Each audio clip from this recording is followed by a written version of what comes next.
అందరికీ నమస్కారం.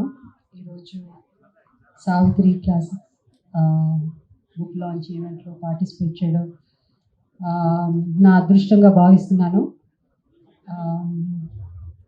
అందుకు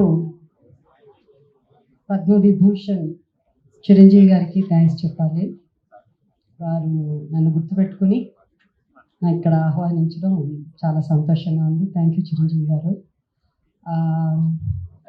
సావిత్రి గారి గురించి చెప్పాలి అంటే, సావిత్రి గారితో నేను కూడా 4 సినిమాలు నటించాను. చాలా చిన్నపిల్లని, అప్పుడు 14 ఇయర్సే. ఫస్ట్ సినిమా గుహనాథన్ గారి సినిమా, దాంట్లో నాకు మదర్గా యాక్ట్ చేశాను. కానీ ఆమెతో తక్కువ సీన్స్ ఉండేవి. అప్పుడప్పుడే కొత్తగా ఫస్ట్ తమిళ పిక్చర్ అది. దూరం నుంచే చెప్పేవారు మహానటి సావిత్రి గారు అని. ఆ రోజులో టెలివిజన్స్ ఇవన్నీ ఏమీ లేదు కాబట్టి నేను ఏ సినిమాలు చూడలేదు. సో కొత్తగా ఫ్రెష్గా ఎవరి గురించి ఏమీ తెలిసేది కాదు. సో ఆమె గురించి అంతా అలా వస్తుంటే ఆమె కారు దగ్గరనే సెట్లో నిల్చునేవాళ్ళు. సో ఎవరు అప్పుడు మెల్లిమెల్లిగా ఆమె గురించి తెలుసుకోవడం. అలాగే జయలలిత గారి 100th మూవీ బాగ్దాద్ పేరళగి అని ఒక పిక్చరు. దాంట్లో మళ్ళీ సావిత్రి గారికి నాకు మదర్గా యాక్ట్ చేశారు. బట్ మాకు అసలు ఎప్పుడు ఇంటరాక్షన్ కానీ సీన్స్ ఏ ఉండేది కదా. అలాగే ఒక తెలుగు సినిమాలు అలా చేశాను. ఒక్కసారి మాత్రం దగ్గర పక్కన కూర్చుని ఒక సీన్ ఉండింది. అప్పుడు నీ పేరేమమ్మా అన్నారు. జయసుధా అని చెప్పాను. తర్వాత చెప్పారు విజయనగరం గారికి రిలేటివ్స్ అండి వాళ్ళు అలా అని చెప్పారు. అవునా అలా అన్నారు. ముద్దుగా ఉన్నావు అన్నారు. సో అంతే ఆమెతో ఇంట్రాక్షన్. దాని తర్వాత నాకు జెమినీ గణేషన్ గారు సరసన యాక్ట్ చేసే అవకాశం వచ్చింది. నా నవలిన్న అనే పిక్చరు, కే బాలచంద్ర గారి సినిమా. సో ఆయనకి 7 హీరోయిన్స్ ఉన్నారు దాంట్లో. అందులో ఒక హీరోయిన్గా జెమినీ గణేషన్ గారితో నాకు నటించే అవకాశం వచ్చింది. అండ్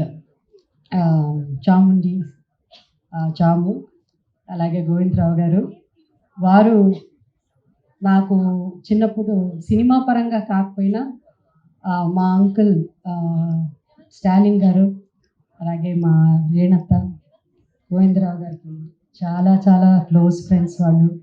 అందుకని ముద్దుగా కొత్తగా పెళ్ళైనప్పుడు వాళ్ళిద్దరూ మా ఇంటికి రావడం, మా అంకుల్తో పాటు చూసారు. స్టాలిన్ అంకుల్ అనగానే ఒక నిమిషం మీరు కన్ఫ్యూజ్ అయ్యి ఉన్నారు. స్టాలిన్ సినిమాలో నటించే స్టాలిన్ గారు కాదు, మా అంకుల్ పేరు కూడా స్టాలిన్. సో అట్లా వారు పరిచయం.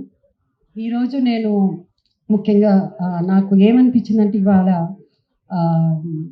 సావిత్రి గారి గురించి చెప్పాలంటే ఒక సెమినారే జరపాలి. ఎంత మాట్లాడినా అందరికీ చాలా మాట్లాడాలని అనిపిస్తుంది. తర్వాత టెలివిజన్ అలా వచ్చిన తర్వాత ఆమె సినిమాలు చూడాలి. సావిత్రి గారు నోబడీ కెన్ రీప్లేస్. సో అంటే తెలుగు సినిమా ఉన్నంత వరకు ఏదైనా, తెలుగు సినిమా ఎప్పటికీ ఉంటుంది, ఉన్నంత వరకు కాదు ఎప్పటికీ ఉంటుంది.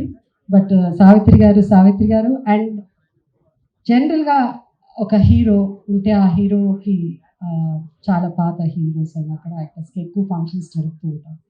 కానీ ఈరోజు సావిత్రి గారిని ఈ బుక్ ఆవిష్కరణ నిజంగా ఒక హీరో చేయడం అన్నది ఏదో పొగడ్తల కోసం నేను చిరంజీవి గారిని నేను పొగడలేదు. But sir thank you so much. ఎందుకంటే మా హీరోయిన్స్ అందరూ తరఫున, ఎందుకంటే మాకు తక్కువ ఉంటుంది ఫంక్షన్స్, బెటర్ ఎక్కువ పెద్దగా ఇవన్నీ చాలా తక్కువ ఉంటాయి. అలాంటిది మీరు నిజంగా ఇది ఒక చాలా పెద్ద ఫంక్షన్, 1,00,000 మంది ఉన్నంత ఫీలింగ్ మాకు. థ్యాంక్ యూ చిరంజీవి గారు.